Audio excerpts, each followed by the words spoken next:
I'm waking up this morning and I'm seeing Fabrizio Romano's post with some comments from Ruben Amorim yesterday night during the press conference. And Amorim was backing his claim about not using Mino. Yes, I understand. You guys want to see Mino play. Mino is an exceptional talent. But going after this man's head just because of such statement, the Amorim outers, I simply don't just understand. Because Amorim simply said Toby Collier is not playing at West Brom. Harry Amas is struggling in the championship. Harry Amas is playing very well for Sheffield Wednesday. But Sheffield Wednesday are in the relegation battle. That is what he means by he's struggling. And he said Chido Obi is not always a starter in the under 21s. So you guys are basically saying that you want someone who is not a starter in the under 21s to be a player or a starter in the first team. That is very, very stupid of the Amorim outers. But I will ignore that. Then he goes back to say that if Kobe comes to me and talks to me, I will talk to him. I'm not going to say what I'm going to say to Kobe, but I will be really pleased if Kobe is coming to talk to me about that. Good. Now, Amorim backs up his claim and says winning is the issue because that's the truth. What am I saying? That's not even the truth. This our fan base, a very, very toxic fan base. I am sure that even if Amorim should be top of the table right now and he's not using Mino, Amorim outers will still find a way to criticize the man because I don't really know what they want. Then I come to see people, Amorim outers specifically, trashing this man on the web, basically saying that he's throwing academic kids under the bus is a whole different level of nastiness. How is that nastiness? He threw nobody under the bus. He said Amas is struggling in the championship. Sheffield Wednesday are not doing well in the championship. Toby Collier is not playing at West Brom, which is very true. And Chidobe is not always a starter, but you expect him to start in the first team. That is just outright stupidness from the Amorim outers right there. I literally don't know what they want Amorim to do. If they want this man to perform miracles, and even if he performs miracles, they're still going to find something to criticize him. The problem is both the fans and the legends are stuck in nostalgia.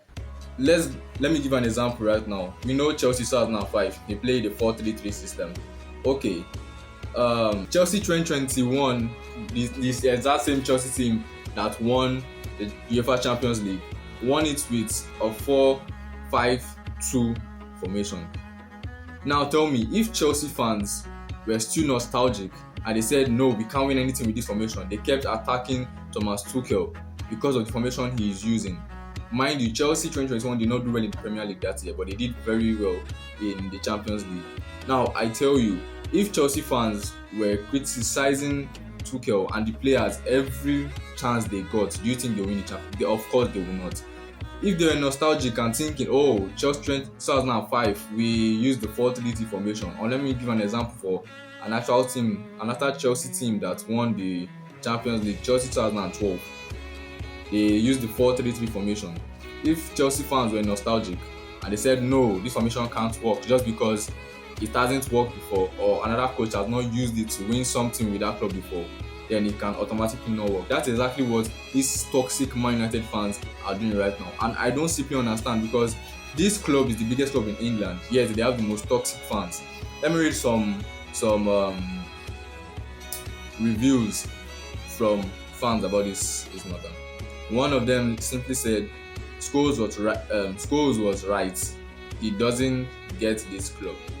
So, going back to my notion now, he doesn't get the club because he's not using his youth academy players. So you guys would rather lose your matches just so your youth academy players get to play in the club and then the club gets itself in it, because Ten Hag too was using academy players and he was still losing matches and you guys were still complaining. It's going to be the same Manchester United coaching sacking cycle all over again. Get a new coach, the fans get tired, they sack the coach, a new coach comes with a new different system. A rebuild is on, we buy players for the new coach, money is wasted, the fans get tired again. Boom, coach is sacked. A new coach gets hired. His new system comes. Another batch of spending comes again. It does not just make sense. It doesn't make bloody sense, man. Here's what Marty FC said. Marty FC, in reply to the press conference, Marty said Hamas and Sheffield Wednesday have not won a single game in their last 13. Even if it's not on him, it's a fact saying he's struggling. Exactly what I just said now. Chido does not always start for the under 21, which is a fact. Exactly what I just said now. Marty goes on to say all three names here started games together last season and contributed to the worst Man United season in history. Marty continues. He says, I am not saying it is any of their fault why last season went the way it did, but the man made decision to remove them. Since then, we have improved immensely this season, and the guy provided facts solidifying why he feels they weren't ready. I understand the priority to Man United is utilizing youth, but the top priority will always be winning games, and we are doing that more since these changes. Truly hope we can incorporate academy players throughout the season, but I think all of our main hope is to challenge for a European spot, and we are currently on track of that based on Amorim's decision.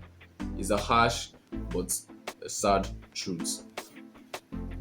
It cannot be said better than that. I really don't know what the fans want again. They want the youths prioritized over winning games.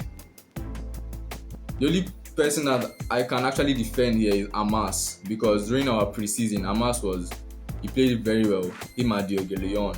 But that is preseason. This is the Premier League. This is the greatest league in the world. You don't just put in your youth players because your fan says you should put in your youth players. You don't just do that. It does not just make sense. That's why even Arsenal utilize their youth players only for the Carabao or FA Cup. And yes, I'm not seeing most of our youth players because we are not in Carabao Cup. We got knocked out by Grimsby FC. But when the FA Cup, we have been paired against Brighton.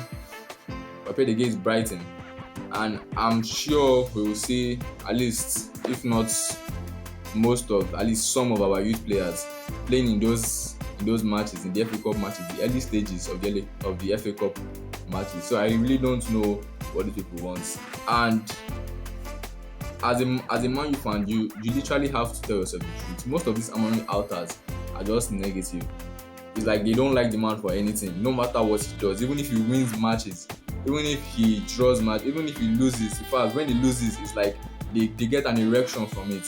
When he wins, it's like it pains them that he's winning, that he's proving them wrong. Because I literally don't understand. The system is a two midfielder system.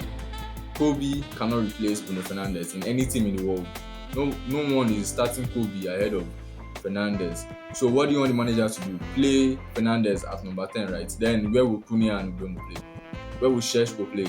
Where would Zexi play? Where will Mount play? You all should think, man. I don't know what you want. I don't know what you want. Now to my African brothers. Wallahi, I will be there.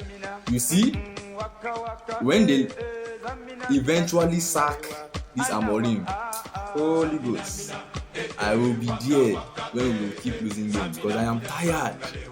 I am bloody tired. I don't know what they want to do. But all the best for everybody. Whatever decision is made, I hope it benefits the club. Because at this moment in my life, I just want Man U to win. We have a match this evening against Bournemouth. I really hope we win that match. From the looks of it, we will win it. And blessings to you all. Peace, ladies.